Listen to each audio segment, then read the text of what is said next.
Hello everyone, this is Himani Singh and welcome to my channel deep insight. आज हम जिस book की बात करने जा रहे हैं उसका नाम है how to do the work by Nicole LePera. क्या आप अपने आप से किया वादा पूरा नहीं कर पाते, नई आदतें बनाते हैं या कोई आदत बदलना चाहते हैं लेकिन नहीं बदल पाते? कभी कभी आप किसी सिचुएशन में ऐसे रिएक्ट कर देते हैं कि फिर आपको अपने बिहेवियर के लिए गिल्टी फील होता है। क्या आपका पास्ट आपका पीछा नहीं छोड़ता? पास्ट और फ्यूचर के बारे में ही सोचते रहते हैं। आपकी सोच इतनी क्रिटिकल हो जाती है कि आपकी मेंटल हेल्थ को अफेक्ट करने लगती है। आप अपनी फीलिंग्स एक्सप्रेस नहीं कर पाते, स्ट्रेस के साथ कोप अप नहीं कर पाते। आपको लगता है पास्ट एक्सपीरियंस आपकी लाइफ में रिपीट होते रहते हैं। इस बुक के थ्रू आप कुछ ऐसी टेक्निक्स के बारे में जानेंगे जिनसे आपकी सभी प्रॉब्लम सोल्व हो जाएगी। सबसे पहली टेक्निक है FSJ, फ्यूचर सेल्फ जर्नलिंग। यह एक डेली प्रैक्टिस है माइंड को रिप्रोग्राम करने के लिए। डेली कंडीशन हैबिट्स के रिपीटेड पैटर्न को ब्रेक करती है FSJ। पास्ट कंडीशनिंग में आप स्टक कैसे होते हैं उन तरीकों को देखिए। जैसे कि जब भी आपको गुस्सा आता है, आपको चिल्लाने की आदत है। ये आदत कैसे और कब पड़ी, कौन सी सिचुएशंस में पड़ी, इन आदतों की वजह से आप फंसे हुए हैं, ये जानने की कोशिश करिए। रोज खुद को याद दिलाइए कि मुझे बदलना है। कोई एक काम डेली करिए, जैसे कि मुझे रोज 6:45 AM पर एक गिलास गुनगुना पानी पीना है। चैलेंजेस आएंगे जो आपको रोज ये करने से रोकेंगे। मेंटल रेजिस्टेंस होगी, पर आपको ये करते रहना है। नेक्स्ट टेक्निक है बिल्ड कॉन्शियसनेस।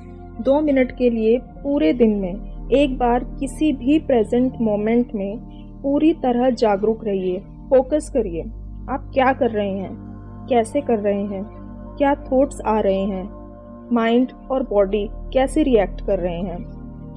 जैसे कि बर्तन साफ करते समय साबुन को फील करिए, कैसे उसके झाग आपके हाथों पर बन रहे हैं। अपने सभी सेंसेस यूज़ करिए, कैसी स्मेल है, पानी आप कैसे फील कर रहे हैं, आवाज़ कैसी हो रही है। अपने आप को एक्नॉलेज करिए कि आपने ये प्रैक्टिस कंप्लीट की। हर रोज़ ये प्रैक्टिस कंटिन्यू करें। Assess your nervous system dysregulation. जब आप स्ट्रेसफुल सिचुएशन में होते हैं, नर्वस सिस्टम एक्टिवेट होता है और थोड़ी देर बाद बैलेंस स्टेट में आ जाता है। अगर आप अपने स्ट्रेस से रिकवर नहीं कर पाते तो आपको कुछ सिम्टम्स महसूस होंगे। एक वीक के लिए देखिए कि नर्वस सिस्टम के एक्टिवेट होने के कौन से सिम्टम्स आपको दिखाई देते हैं। सिम्टम्स जैसे कि शेम, गिल्ट, मूड स्विंग्स होना, डर लगना, पैनिक करना, लाउड साउंड्स का डर लगना, ट्रैम्बलिंग, शेकिंग, टेंशन सिस्टम्स और अटैचमेंट सिस्टम, इमोशनल सिस्टम। तो सभी सिस्टम्स आप स्क्रीन पर देख सकते हैं।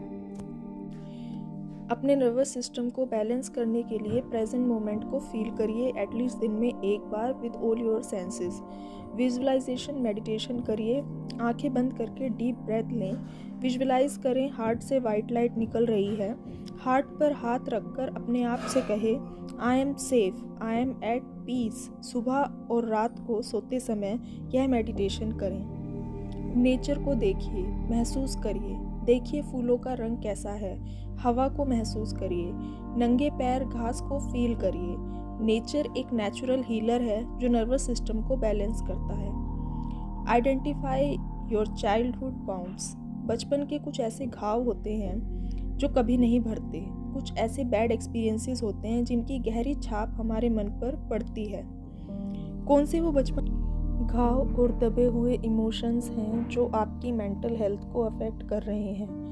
उन्हें जानने के लिए ये एक्सरसाइज करें। बचपन में जब आप अपने पेरेंट्स या किसी भी बड़े से बात करने गए हों और उन्होंने सही तरह से रिएक्ट ना किया हो, आपको कैसा महसूस हुआ? बचपन में जब आप चाहते थे कि आपके पेरेंट्स आपके साथ टाइम स्पेंड करें, आपको एक्नॉलेज करें, लेकिन वो बिज़ी थे, तब आपने कैसा महसूस किया? डायरी और पेन लेकर लिखिए। बचपन में क्या आपके पेरेंट्स ने कभी आप पर नेगेटिव लेबल लगाया है, जैसे कि तुम अपनी माँ की तरह ही सेंसिटिव हो, तुम कभी नहीं सुधरोगे? क्या आप इजीली अपने पेरेंट्स को नो बोल पाते थे? क्या आपकी डायरी आपके मना करने पर भी आपके पेरेंट्स पढ़ लेते थे? बचपन में क्या आपको फ्रीडम मिली है? आपकी अपीयरेंस को लेकर क्या आपको कमेंट्स मिलते थे? आपके पेरेंट्स स्ट्रेस के साथ कैसे कोप अप करते थे? माइंड बॉडी हीलिंग के लिए ब्रीदिंग एक्सरसाइज करिए। The power of belief. अपने बिलीव्स की लिस्ट बनाएं। अब वो बिलीव्स लिखिए जो हम चेंज करना चाहते हैं, जैसे कि ओल्ड बिलीफ, मुझसे कोई काम सही नहीं होता। न्यू बिलीफ, मैं परफेक्टली हर काम कर सकता हूँ। न्यू बिलीफ के लिए डेली अफर्मेशंस किसी ऐसी जगह पर लगा दीजिए जहाँ आपकी नज़र बार बार उन पर पड़े। रोज़ प्रैक्टिस करिए। Meet your inner child. आपके अंदर का बच्चा कैसा है? क्या आपके अंदर का बच्चा केयर टेकर है, जो प्यार पाने के लिए दूसरों का ध्यान रखता है, अपनी परवाह किए बिना वे दूसरों की ज़रूरतों को देखता है?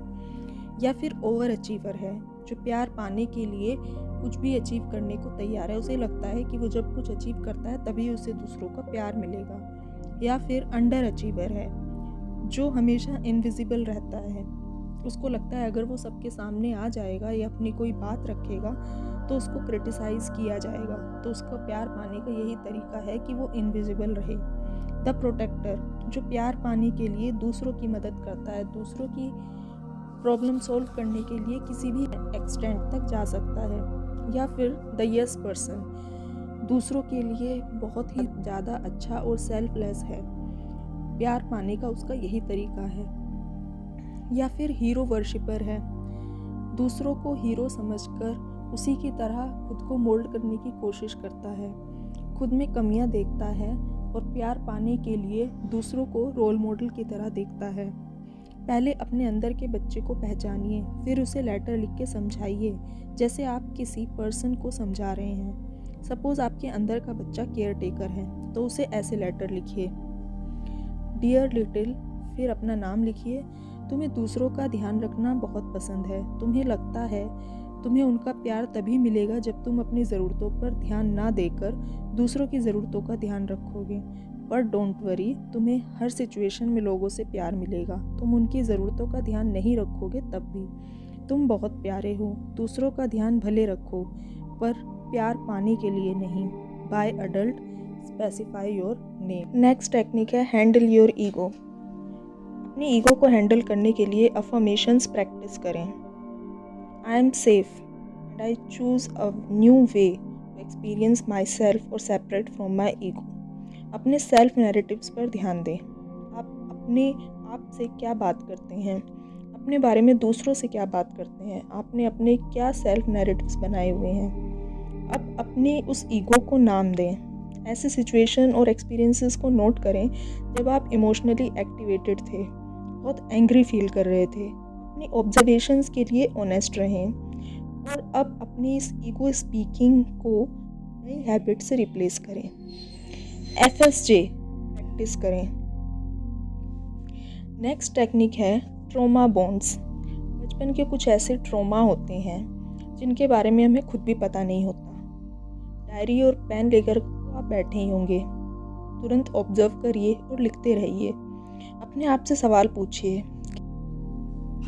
कैसा महसूस करेंगे जब कोई आपके इमोशंस को डिनाई करते, आपको एक्नॉलेज ना करे। किसी रिलेशनशिप में दूसरों की खुशी के लिए आप कोई ऐसा काम तो नहीं कर रहे हैं जो आपको नहीं करना चाहिए, जिससे आप अपनी पर्सनल आइडेंटिटी लूज़ कर रहे हैं। क्या आपने रिलेशनशिप्स में बाउंड्रीज बनाई हैं? क्या आप रिलेशनशिप में नो कह पाते हैं? फिज़िकल अपीयरेंस के बारे में आप अपने आप से, अपने फ्रेंड से कैसे बात करते हैं? दूसरों से फिज़िकली कितनी बार कंपेयर करते हैं खुद को? दूसरों की फ़िज़िकल अपीयरेंस के बारे में कैसे बात करते हैं? स्ट्रॉन्ग इमोशनल एक्सपीरियंस कब हुए? आपने कैसे रिएक्ट किया? आपकी स्ट्रेस कोपिंग स्ट्रेटजी क्या रही? आसपास के लोगों से आपने उस बारे में कैसे बात की? सेल्फ केयर प्रैक्टिस की या फिर आपको अपने बिहेवियर के लिए गिल्ट फील हुआ? नेक्स्ट टेक्निक है बाउंड्रीज। अपने क्लोज रिलेशनशिप्स में देखिए, क्या आपको फ़िज़िकल बाउंड्रीज बनाने की ज़रूरत है?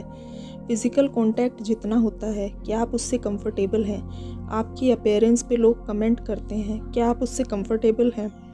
क्या आप दूसरों के साथ पर्सनल स्पेस शेयर करने और डिजिटल पासवर्ड शेयर करने के लिए कंफर्टेबल हैं?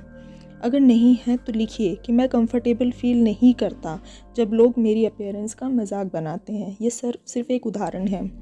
और फिर उसके जवाब में लिखिए कि आपको क्या रिस्पॉन्स करना है। या तो आप लिख सकते हैं कि मुझे ऐसे लोगों के साथ नहीं रहना, या फिर आप लिख सकते हैं कि मैं उनसे डायरेक्ट इस बारे में बात कर सकता हूँ। Mental boundaries. क्या आप दूसरों के साथ ईजिली अपने इमोशंस शेयर कर पाते हैं, या फिर आपको लगता है कि दूसरे लोग अपने इमोशंस आपके अकॉर्डिंग चेंज कर लें ताकि आपके इमोशंस मैच करने लगें। जैसे कि लोग आपकी न्यू हेल्थ चॉइसेस को डिसअप्रूव कर रहे हैं, तो आपने रिस्पॉन्स चूज़ किया कि आप उनको कोई एक्सप्लेनेशन नहीं देंगे। अपनी मेंटल पीस के लिए आपको ये बाउंड्रीज ड्रॉ करनी होंगी। Resource boundaries. जैसे कि आपका फ्रेंड कभी भी आपको कॉल कर देता है और हमेशा नेगेटिव बातें करता है, तो आपको एक बाउंड्री सेट करनी होगी कि आप एक्टिवली चूज़ करेंगे कि आपको कब उसका कॉल रिसीव करना है। इसी तरह अपनी बाउंड्री सेट करिए। उदाहरण के लिए आप किसी अपने क्लोज रिलेशनशिप्स में बाउंड्री सेट कर सकते हैं। पहले उसे लिखें और फिर उनसे बात करने की तैयारी करें। जैसे कि मैं हमारे रिश्ते के लिए कुछ बाउंड्रीज सेट कर रही हूँ ताकि हमारे रिश्ते में हम दोनों खुश रहें। जब हम साथ में खाना खाते हैं तो मेरी फूड चॉइसेस पर तुम बहुत कमेंट करते हो, शायद तुम्हें पसंद नहीं होंगी। मैं अनकंफर्टेबल हो जाती हूँ, शायद तुमने कभी नोटिस नहीं किया होगा, शायद तुम ये इंटेंशनली नहीं करते हो। पर आगे से हम फूड चॉइसेस पर कभी बात नहीं करेंगे। अगर ये दोबारा हुआ तो मैं अपने आप को वहाँ से कट कर लूँगी, उस कन्वर्सेशन से निकल जाऊँगी। डिस्कस करने से पहले बातें हमेशा याद रखें, जैसे कि कंफर्टेबल और सही टाइम पे ही बात करें। अपनी बात को कहते हुए कॉन्फिडेंट एंड रिस्पेक्टफुल रहें। छोटे छोटे चेंजेस से शुरू करें, जैसे कि पहले किसी छोटी बाउंड्री से शुरू करें, फिर उसके बाद आप हैवी बाउंड्रीज के बारे में बात करें। और ख़ुद भी कॉम्प्रोमाइज़ करने को तैयार रहें, और जो बाउंड्रीज आप सेट करेंगे उनको मेंटेन करें। नेक्स्ट टेक्निक है रीपेरेंटिंग, इमोशनल रेगुलेशन।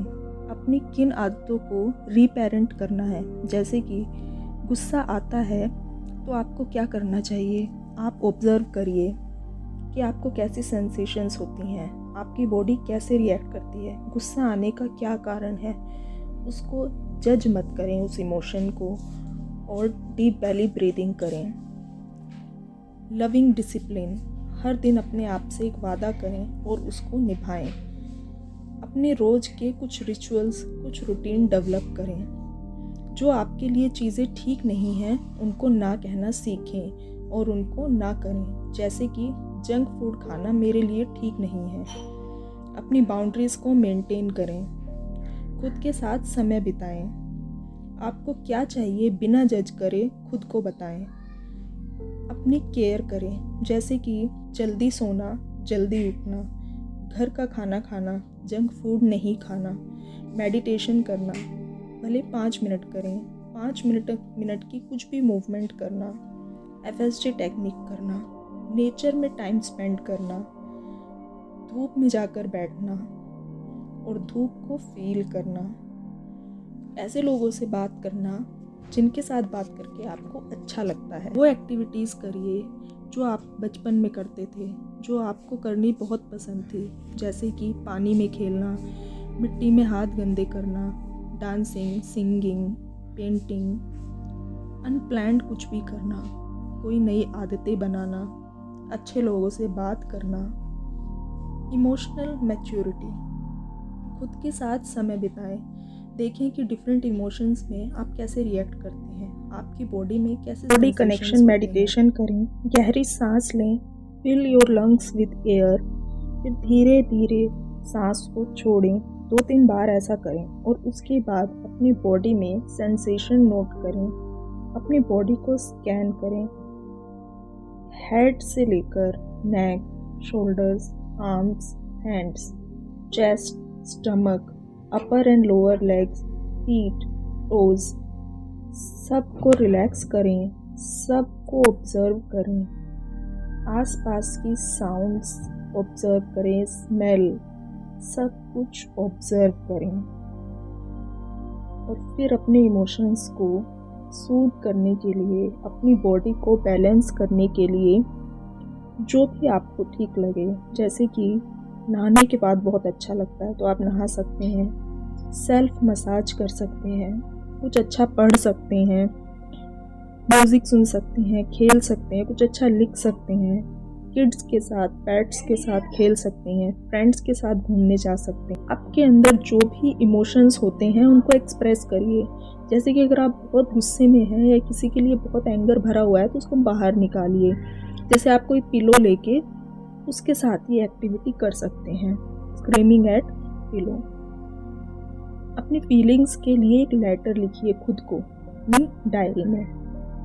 नेक्स्ट है इंटरडिपेंडेंस। अपनी इंटरडिपेंडेंस को देखिए, क्या आप कंफर्टेबल हैं सभी बाउंड्रीज, रिलेशनशिप्स में बाउंड्रीज क्रिएट करने के लिए?